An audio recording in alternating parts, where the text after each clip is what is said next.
ഭൂമി യഥാർത്ഥത്തിൽ കറങ്ങുന്നില്ല.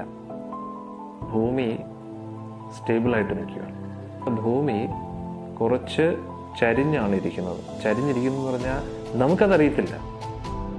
ഇത് സൂര്യ സിദ്ധാന്തം എന്ന് പറയുന്ന വേദങ്ങളുടെ ഒരു സെക്ഷനിൽ പറയുന്നുണ്ട്. നോർത്ത് പോളിൽ നിൽക്കുന്ന ഒരു വ്യക്തിയും സൗത്ത് പോളിൽ നിൽക്കുന്ന ഒരു വ്യക്തിയും എപ്പോഴും വിചാരിക്കുന്നത് ഞാൻ ഭൂമിയുടെ മുകൾ ഭാഗത്താണ് ഇരിക്കുന്നത്. ഒന്ന് ആലോചിച്ചോ. ഭൂമി വലിയൊരു സർഫേസാണ്, വലിയൊരു ഫ്ലാറ്റ് സർഫേസാണ്. അതിലെ ഒരു സെക്ഷൻ മാത്രമാണ് നമ്മുടെ ഭൂമി. വേദിക് കോസ്മോളജി അനുസരിച്ച് സണ്ണാണ് റൊട്ടേറ്റ് ചെയ്യുന്നത്. അതായത് ഐൻസ്റ്റൈനും ന്യൂട്ടണും അങ്ങനെയുള്ള മുതിർന്ന സയൻറ്റിസ്റ്റൊക്കെ അവരൊക്കെ പറയുന്നത്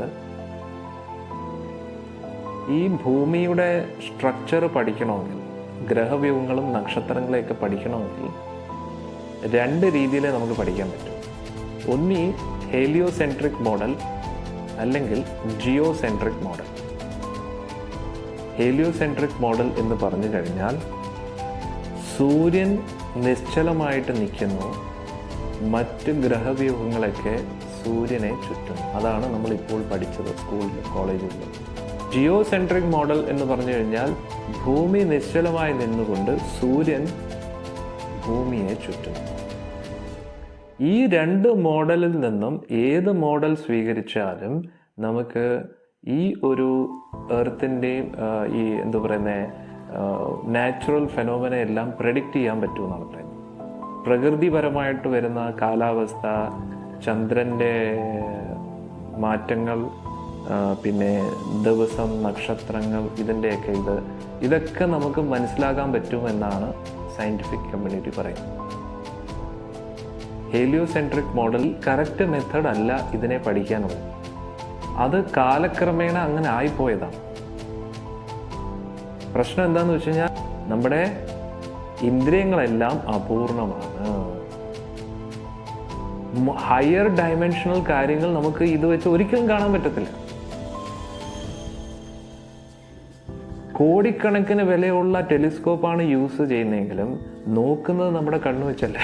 ഇൻസ്ട്രുമെന്റ് പെർഫെക്റ്റ് ആക്കുന്നു നമ്മൾ, പക്ഷെ യഥാർത്ഥ പെർഫെക്ഷൻ വരേണ്ടത് ഈ ഒരു ഇൻസ്ട്രുമെന്റാണ്. അതും ഈ ഒരു ഇൻസ്ട്രുമെന്റ് എപ്പോഴും ഇങ്ങനെ തന്നെയായിരിക്കും. കാരണം ഈ ഒരു ഇൻസ്ട്രുമെന്റ് ഉണ്ടാക്കിയിരിക്കുന്നത് ഭൂമി വെച്ചിട്ടാണ്.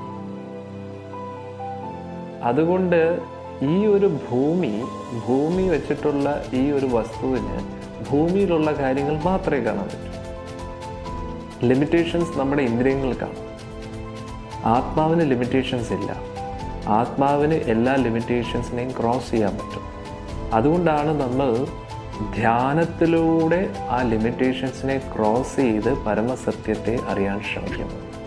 പല പല വ്യക്തികളും, ഐൻസ്റ്റൈൻ വരെ ഈ ക്വാണ്ടം ഫിസിക്സിനെ കുറിച്ച് പല കാര്യങ്ങളും ഭഗവത്ഗീതയിൽ പറയുന്നുണ്ട് എന്ന് അദ്ദേഹം പറഞ്ഞിട്ടുണ്ട്. അദ്ദേഹം ഭഗവത്ഗീത വായിച്ചു. പക്ഷേ അല്പബുദ്ധികളായിട്ടുള്ള നമ്മുടെ ആൾക്കാർക്ക് അവരിയ്ക്കുന്നത് വലിയ ഒരു നിധിയുടെ മുകളിലാണ്. എന്നിട്ട് മോഡേൺ സയൻസിൻ്റെ പുറകെ ഭിക്ഷ എടുത്തുകൊണ്ടിരിക്കുകയാണ് ഡോളേഴ്സിന് വേണ്ടിയൊക്കെ. വെളിനാട്ടിലുള്ള ആൾക്കാരെല്ലാം ആകാംക്ഷയോടെയും വളരെയധികം ജിജ്ഞാസുക്കളുമായിട്ടും നമ്മുടെ ഗീത, ഭാഗവതമൊക്കെ പഠിച്ചുകൊണ്ടിരിക്കുക. ഇതെന്താ പ്രശ്നമെന്ന് വെച്ച് കഴിഞ്ഞാൽ യോഗ്യതയില്ല. അതാണ് പ്രശ്നം. യോഗ്യതയില്ലാത്തവരോട് എത്ര പറഞ്ഞു കഴിഞ്ഞാലും അവർക്ക് മനസ്സിലാകത്തില്ല. കാരണം അത്രയ്ക്ക് പുണ്യമേ അവർ ആർജിച്ചിട്ടുള്ളൂ.